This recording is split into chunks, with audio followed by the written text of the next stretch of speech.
Welcome back, everybody.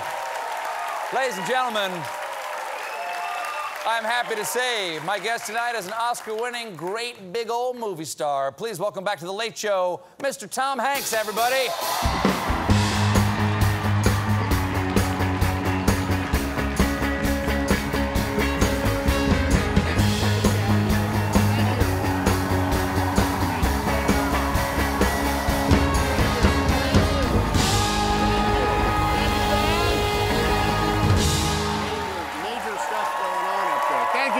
Thank you. Kind of you. The people. Thank you very much. The people. Enjoy.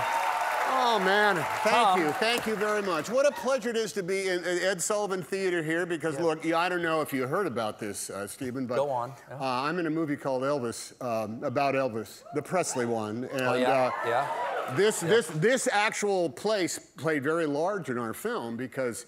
I played Colonel Tom Parker in it. I don't need to immediately start hawking my product, but do it, baby. I was out earlier, so I might as well get right to it, right? Get to the heat of the meat. You know, show the clip and I'm going home. Thanks, everybody. Let's put some asses in the seats. But the night after Elvis performed on the Ed Sullivan Show, 60 million Americans watched him on TV. I think there were only 60 million in 2 TV sets in all of America. You're not joking. It was it really was an extraordinary number. This was a huge performance. And the very next day, Colonel Tom Parker realized that everybody in America is talking about Elvis Presley, so he is no longer going to appear for free on TV.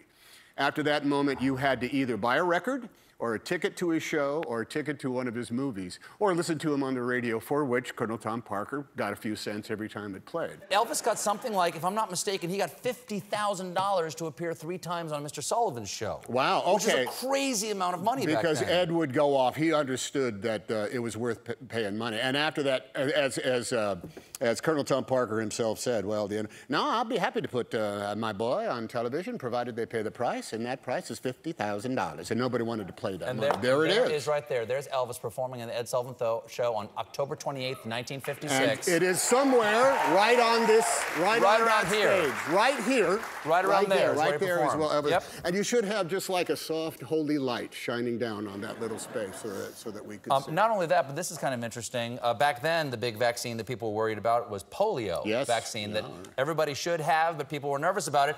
Backstage, on that night, for the public good, he got vaccinated backstage here at the Ed Sullivan Show.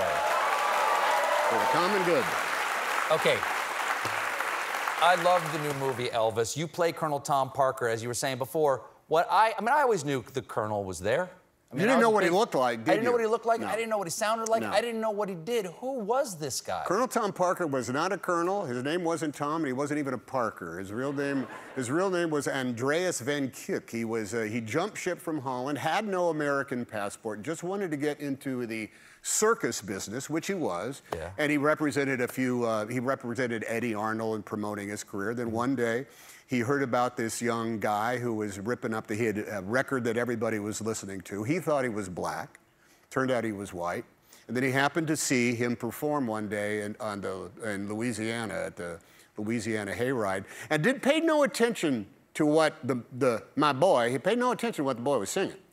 He looked at what the effect was on the audience. And it's one thing to see young girls who be excited by the likes of Elvis Presley. But when their 40-year-old moms also are literally having feelings that maybe they shouldn't have in public, he said, I might be able to make some money at this.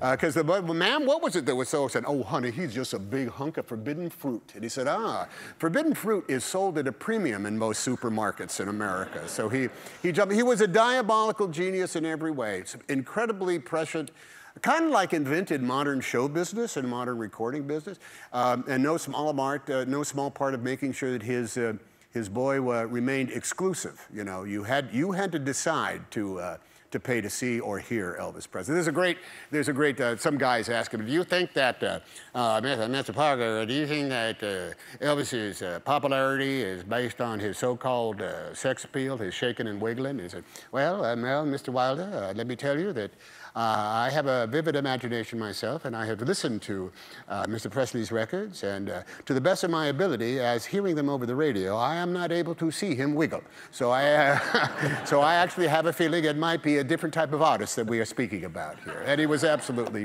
dead solid. We have a clip here. It's you as Colonel Parker and Austin Butler as Elvis. What's happening? This is a prescient moment. This is the moment where the cultural zeitgeist of Western society changed forever.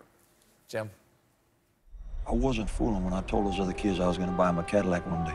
My boy, with me, you'll buy them 2 Cadillacs. 100? 200. $1 million. An aeroplane. A rocket ship. Even not a rocket ship. My mama don't like me to fly.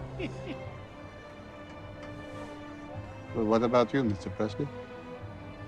Are you ready to fly? Yes, sir. I'm ready. Ready to fly. Austin Butler, I can't say enough. Extraordinary. Baz Luhrmann, Austin Butler. We have to take a little bit of a break. We'll be right back with more Mr. Tom Hanks, everybody. Stick around.